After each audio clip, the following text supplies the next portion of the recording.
अस्सलामुअलैकुम। आज हमारा मैनेजरियल इकोनॉमिक्स में टॉपिक है कि total cost, average cost and marginal cast.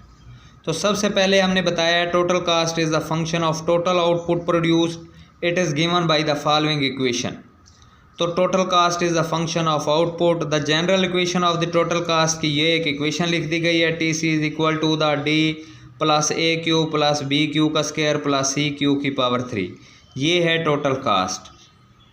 Average cast का क्या है? It is obtained by dividing the total cast by the output. अगर टोटल कास्ट को हम आउटपुट से डिवाइड कर दें तो वो क्या आ जाती है?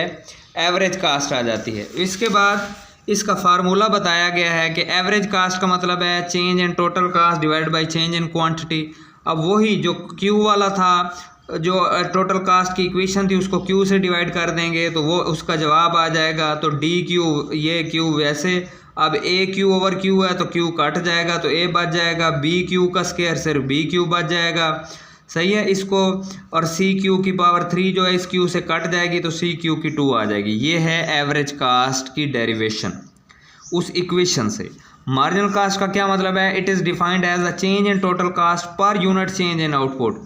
कि आउटपुट में चेंज आने से टोटल कास्ट में कितनी चेंज आ जाएगी उसे हम मार्जिनल कास्ट बोलते हैं। इसका formula marginal cost is equal to change in total cost divide by change in quantity. आगे उसने लिमिट के हवाले से भी बताया, change in quantity, change in total cost divide by change in quantity, और ये लिमिट दी हुई है। उसी तरह से जब हम उस ये टोटल कास्ट की इक्वेशन है, जब इसका हम डेरिवेटिव ले लें विद रिस्पेक्ट टू क्वांटिटी तो वो उसकी मार्जिनल कास्ट आ जाएगा। डी वैसे का वैसे कांस्टेंट, तो ए क्यू का डेरिवेटिव जो है वो ये जो है ये सिर्फ ए बच जाएगा, इसमें ये गलती है, ये प्लस ए क्या आ जाएगा, ये क्यू की पावर 1 है ना, तो ये इसके साथ 1 आ गया, 1 माइनस 1 क्यू 0, और ये बन जाएगा डी प्लस ए प्लस, अब ये देखें ये 2 इधर आ जाएगा, 2p क्यू बच जाएगा, और ये सी पावर नीचे आ जाती है 3c क्यू का स्क्वायर। तो ये है मार्जिनल कास्ट की इक्वेशन टोटल कास्ट से किस तरह से डिराइव होती है। उसके बाद इसका डाटा के ज़रिए भी रिलेशनशिप बताया गया है।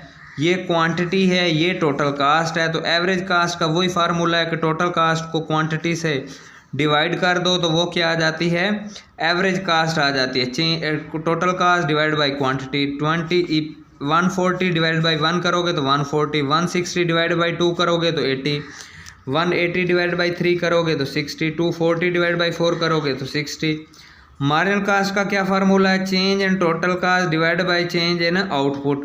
तो अब इसमें हम चेंज, पहले वाले का नहीं पता, तो अब इसी तरह से हम देखेंगे 140 में से 20 जाए तो 120 बचता है, इधर 1 में से 0 जाए तो 120 ओवर 1 करेंगे। तो उसी तरह से जिस तरह से हम ये बता भी सकते हैं, इधर 140 माइनस क्या है 20 डिवाइडेड बाई 1 माइनस 0, तो ये आंसर आ गया। अब ये न्यू और कास्ट है 160 माइनस 140 डिवाइडेड बाई 2 माइनस 1, तो इधर 1 का डिफरेंस आ रहा है, तो 1 किसी चीज़ से डिवाइड होता है तो वही का वही आंसर आता है। तो हम ऐसे भी दे सकते हैं 160 में से 140 जाए तो 20, 180 में से 160 जाए तो 20, 240 में से 180 जाए तो 60। तो इसी तरह से ये इसका फार्मूला, ये इसकी वैल्यूज़ आ जाती हैं। जब हम इसकी डायग्राम बनाते हैं तो जब हम एक्स एक्सेस पे आउटपुट रखेंगे, वाई एक्सेस पे कास्ट रखेंगे, तो जब आप उसके पॉइंट को मिलाओगे तो ये आपके पास एक कर्व आ जाएगा टोटल कास्ट का, जो पहले बढ़ रहा है बड़ी स्पीडली के साथ।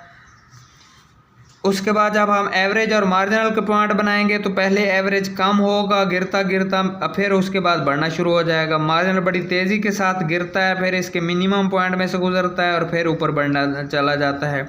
तो ये है टोटल कास्ट, एवरेज कास्ट और मार्जिनल कास्ट की डायग्राम।